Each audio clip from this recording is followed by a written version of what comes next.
По сите проценки што се направени од страна на изведувачот и проектната единица од Скопје,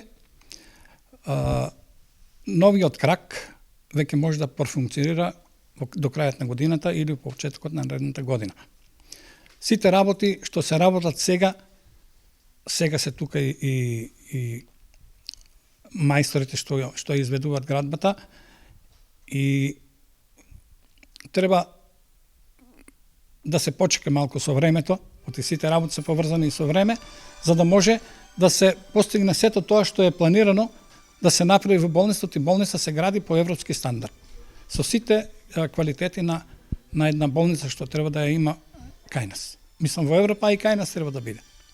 Работите ќе бидат некаде завршени до крајот на годината, така што мислам тие се информации што се добиваат од чаршијата дека во болницата не се работи ништо, во болницата е поставена така, мислам тоа е шпекулации што луѓето го прифаќаат како секојдневие и затоа вие видовте и снимивте дел од болница каде што е веќе завршена скоро едно 90% од работата. Така.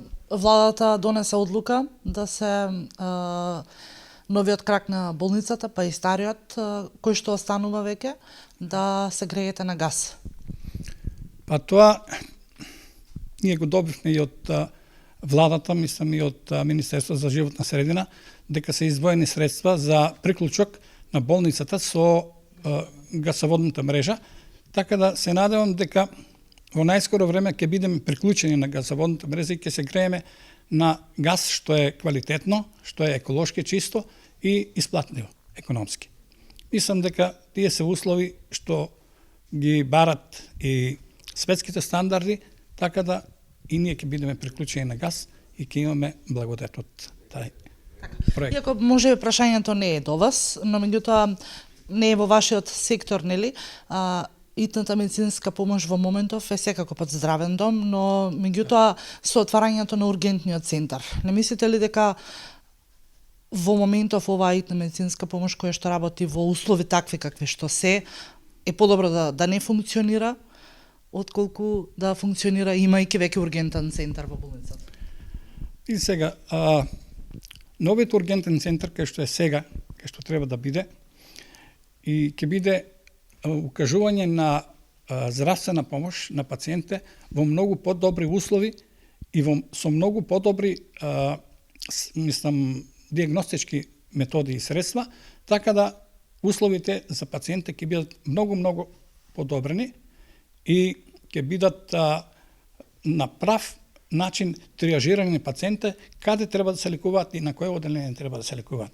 Мислам дека условите ќе бидат неспоредливи со старите услови кои што ги поседува во здравствениот дом, ма тоа кога ќе почне да работи. Тогаш ќе видиме, мислам, резултатите во пракса, како изгледаат. Така. И што е со лекарите? Колку во моментов имаме на специализација? И лекари имаме на специализација. Првата тура што замена, мислам, од претходниот прием, отидов во март месец, сега пуштивме уште 5 на специализација, 5 души доктори. Сега имаме прием уште на 6 доктори. До крајот на годината ќе имаме уште 4 приеми на доктори, така да постепено, со тек на времето, се екипираат докторите кои што треба да работат во болница, а се упатени на специализација во УКИМ на Кирил и Методи во Скопје. Така, кои специјалности се изгледа? Специјалности имаме од интерна, имаме од неврологија, имаме од психијатрија, од физикална, од биохемија и од ортопедија. Сега наредните специјалности пак има од интерно, ќе имаме од хирургија. Се надам дека со тек на времето постепено ќе се екипираат сите оделенија, така да ќе се намали притисокот во болница од немањето на доктор од страна на пациентите.